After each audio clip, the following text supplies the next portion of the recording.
Hello කොහොමද ඔයාලට welcome ටු journey විත් ෂා. ඉතින් අද මං හිතුවා ඔයගොල්ලන්ට අරන් එන්න මගේ සන්ඩේ දවස ගත වුණේ කොහොමද කියලා. ඉතින් උදේම බ්‍රෙක්ෆාස්ට් වලට මම වොෆල්ස් හදන්න ගත්තා. ඒ වගේම මට කොෆි එකක් හස්බන්ඩ්ට තේ එකක් හදන්න ගත්තා. අපි සාමාන්‍යයෙන් සෙනසුරාදාට ඉරිදාට විතරයි තේ බොන්නේ. ඉතින් මේ විදිහට තේ එකත් හදලා ඊට පස්සේ වොෆල් එක හැදෙන අතරතුරේ මම ඒකට ටොපින් එකක් හදන්න පටන් ගත්තා. සාමාන්‍යයෙන් මේ ටොපින්ස් හදනකොට මම එක්ක ස්ට්‍රෝබෙරි නැත්තම් බ්ලූබෙරි ඒ වගේ දෙයක් තමයි හදන්නේ. ඉතින් අද තිබ්බේ ෆ්‍රෝසන් බෙරීස් වලින් තමයි හදන්නේ. ෆ්‍රෙෂ් ඒවා තිබුණොත් බබාලට සමහර වෙලාවට ෆ්‍රෙෂ් එක කපලා හදලා දෙන වෙලාවල් තියෙනවා. ඉතින් සීනි චුට්ටකුත් ඇඩ් කරනවා. මොකද බෙරීස් ගොඩක් පැණි රහ නැහැනේ. ඒ හින්දා සෝස් එක වගේ හදා ගන්න ඕනේ. හින්දා තික් එකට ඒ විදිහට සීනි චුට්ටක් ඇඩ් කරලා මෙන්න මේ විදිහට තමයි වොෆල්ස් ටික ආවේ.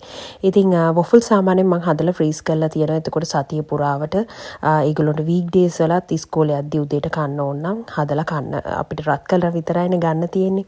ඒ විදිහට ගන්න පුළුවන්. ඉතින් මේ විදිහට ඒ දෙන්නට ඕන විදිහට ලස්සනට හදලා ප්‍රසන්ට් කරලා තමයි මම සාමාන්‍යයෙන් කෑමක් දෙන්නේ. දවල්ට මාළු හැදුවා, චිකන් හැදුවා, පරිප්පු හැදුවා, කොළ, එතකොට හතොයි බෝංචි එකට දාලා තෙල් දැම්මා, බත් හැදුවා. ඒ වගේම රෑට චිකන් ටිකක් බේක් කරා එකපාරම. මොකද අද ටිකක් සන්ඩේ දවසේ රිලැක්ස් එකේ ඉන්න ඕනේ. දවසම තුන් වේලම යන්න බෑ.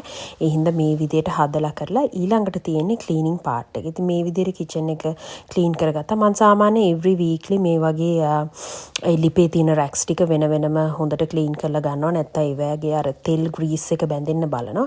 ඉතින් මේ විදිහට තමයි ක්ලීන් කරලා ඉවර වෙලා ඊළඟට එද්දි හෙන රෙදි ලෝඩ් එකක් තිබ්බ නවන්න. ඒ ටිකත් නවන්න පටන් ගත්තා.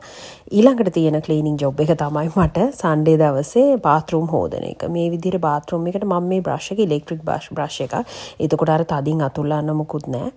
ඒක ඉලෙක්ට්‍රික් එක පාවිච්චි කරලා කරන එක ලේසි. ඊට පස්සේ ආව ඇඳුම් ටික නවන්න සහ සමහර ඇඳුම් හැන් කරන්න තියෙන. ඉතින් මේ ඉතින් කලර් කෝඩිනේට් කරලා තියෙන හින්දා මට ලේසි. ඒ විදිහට අවශ්‍ය තැන් වලට බලලා දැන් ඇඳුම් ටික එල්ලගෙන යනවා. ඉතින් ඇඳුම් ගොඩාක් තියෙනවා. සාමාන්‍යයෙන් ඉතින් ඔයගොල්ලෝ දන්නවා ඔෆිස් යන කෙනෙක් නම් ඒ වගේම වැඩ කරන කෙනෙක් කන්ටෙන්ට් ක්‍රියේට් කරනකොට අපිට ටිකක් ඇඳුම් අනිත් අයට වඩා පාවිච්චි වෙනවා වැඩි. මොකද එකම ඇඳුම හැමතැනටම අඳින්න බෑනේ. ඉතින් මේ විදිහට මම මගේ ෆ්‍රොක්ස් එක තැනක, ඔෆිස් අඳින බ්ලවුස් එක තැනක, වයිට් ඇඳුම් වෙන තැනක ඒ විදිහට හැමදේම ගාන්ට සූට් අවුට් කරලා තියෙනවා. ඊට ඔෆිස් අඳින ඒවා වෙනම, එතකොට බ්ලවුස් වෙනම, ගවුම් වෙනම, පාටි වෙයා වෙනම ඒ විදිහට මම හදලා තියෙන්නේ. මොකද එතකොට මට ලේසි උදේට උනත් හදිසියකට උනත් ඇඳුමක් තෝරගන්න. මේ මෙතන තියෙන ඔක්කොම කිට්ස් මම මෙතන මගේ හෑන්ඩ් බෑග්ස් ටික තියලා හස්බන්ඩ්ගේ ඇඳුම් ටික අනිත් පැත්තට මූව් කරා. ඊළඟට බෑග් එක මම චේන්ජ් කරන්න ඕනේ කියලා හිත හිටියා. ඔෆිස් ගෙනිච්ච මේ බෑග් එක ටික දවසක්. ඒ හින්දා මට හිතුණා වෙන බෑග් එකකට මාරු